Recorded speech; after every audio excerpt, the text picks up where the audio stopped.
Hi, இன்றைக்கி நம்ம எல்லாருக்கும் பிடிச்ச மில்க் கேக் கலாக்கண்ட் எப்படி செய்கிறதுன்னு பார்க்கலாமா? அதுக்கு நல்ல ஃபுல் ஃபேட் க்ரீம் மில்க்கு நீங்கள் எடுத்துக்கோங்க. ஆரஞ்சு பாக்கெட் இருக்குல்ல, அது நான் இன்றைக்கி ஒரு 1.5 லிட்டர் போல் நான் எடுத்துருக்கிறேன். அதில் 1.25 லிட்டர் போல் நான் பெரிய கடாயில் சேர்த்துட்டு, அதுக்கப்புறமா ஒரு பெரிய மண்டை வெல்லம் இருக்குல்ல, இந்த மாதிரி ஜாகரி எடுத்துக்கோங்க. உருண்டை வெல்லம் தான் இதுக்கு நல்லாயிருக்கும். கடாய்க்கு மேலே இந்த மாதிரி ஒரு மரக்கரண்டி வச்சிட்டிங்கன்னா பால் பொங்குவதை தவிர்க்கலாம். கொஞ்சமாக ஒரு 1/4 லிட்டர் போல் பாலை தனியாக இன்னொரு பேனில் சேர்த்துட்டு, அதில் நம்ம நுணுக்கி வச்சுருக்கிற இந்த வெல்லத்தை போட்டு நல்லா கரைச்சி எடுத்துக்கோங்க. கொஞ்சம் ஸ்லோ ஃப்ளேமில் வச்சுக்கோங்க. ஒரு 3 நிமிஷத்தில் அப்படியே எடுத்து அந்த இளஞ்சூட்லேயே நீங்கள் எடுத்து வச்சுருங்க. அதிலே உங்களுக்கு கரைஞ்சிரும். நல்லா கையை வச்சு கரைச்சிட்டு இந்த மாதிரி ஃபில்ட்ரு பண்ணிக்கோங்க. ரொம்ப நேரம் அடுப்பில் வச்சிங்கன்னா பால் திரிஞ்சிரும்.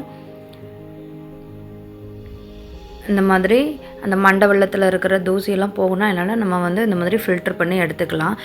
இங்கே நம்ம பால் பொங்கி வந்துகிட்டே இருக்கும். அந்த ஆடை சேர்ந்து சைட்லலாம் சேர்ந்துட்டே இருக்கும். அதெல்லாம் நீங்கள் அப்பப்போ எடுத்து விட்டுட்டே இருங்க. அப்புறம் இப்போ நம்ம கரைச்சி வச்சுருக்கிற அந்த மண்டை வெல்ல பால் இதில் நம்ம சேர்த்துக்கலாம்.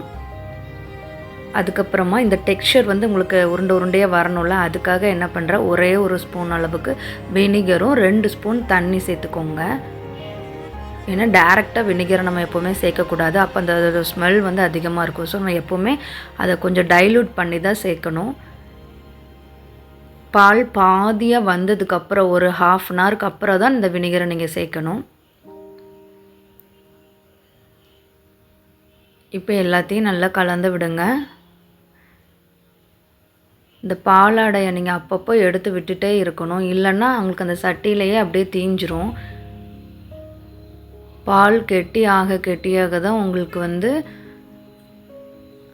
கொஞ்சம் கவனமாக பார்க்கணும். லைட்டாக அடி பிடிச்சிட்டா கூட ஸ்மெல் ஃபுல்லாக நம்ம அது செஞ்சதே கெட்டு போயிடும். அதனால் கொஞ்சம் அப்பப்போ கிண்டிகிட்டே இருங்க. பால் நல்லா பாதிக்கு மேலே இந்த மாதிரி வற்றினதுக்கப்புறம் நீங்கள் பக்கத்துலேயே நின்று கிண்டி விட்டுக்கிட்டே இருங்க. இப்போ நம்ம எதில் நம்ம அதை செட் பண்ண போகிறோமோ அந்த மோல்டையோ அந்த பிளேட்டையோ லைட்டாக நெய் போட்டு தடவி வச்சுக்கலாம். இப்போ இதில் நம்ம ஏலக்காய் தூள் சேர்த்துக்கலாம். ஏலக்காய் சேர்க்கும் போது அதோட ஃப்ளேவர் நல்லாயிருக்கும்.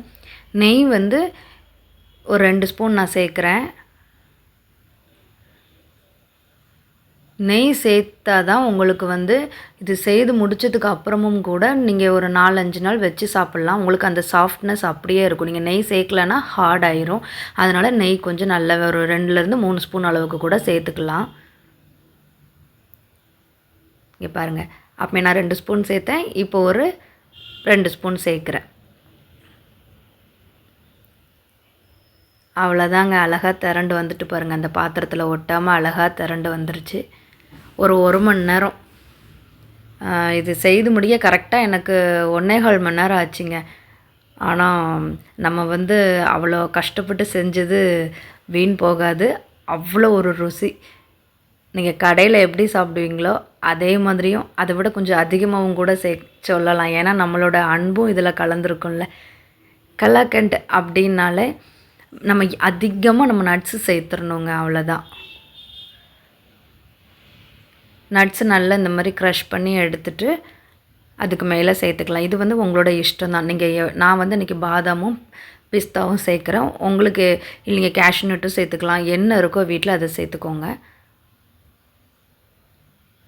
இப்போ நம்ம செட் பண்ணி வச்சுருக்குறோம்ல, அதுக்கு மேலே மில்க் கேக் மேலே அப்படியே சேர்த்துக்கலாம். சேர்த்துட்டு இது ஒரு நல்ல ஒரு 3 மணி நேரமாவது நல்லா ஆற விடுங்க. அப்போ தான் உங்களுக்கு அது நல்லா செட் ஆகி வரும். அதுக்கப்புறம் நம்ம ஸ்லைஸ் பண்ணிக்கலாம். ஃப்ரிட்ஜில் வச்சு தாங்க ஸ்டோர் பண்ணணும். ஒரு 4லேருந்து 5 நாள் வரை நம்ம வச்சு சாப்பிட்லாம். நமக்கு எங்கே ஒரு நாள் தாண்டதே பெருசில்லை, அவ்வளோ டேஸ்ட்டாக இருக்கும். டக்குன்னு காலியாயிரும். இந்த தீபாவளிக்கு மறக்காமல் செஞ்சு பார்த்துட்டு எப்படி இருக்குன்னு கமெண்ட் பண்ணுங்கள். பவானி ரத்தீஷ் சேனலுக்கு சப்ஸ்கிரைப் பண்ணுங்கள்.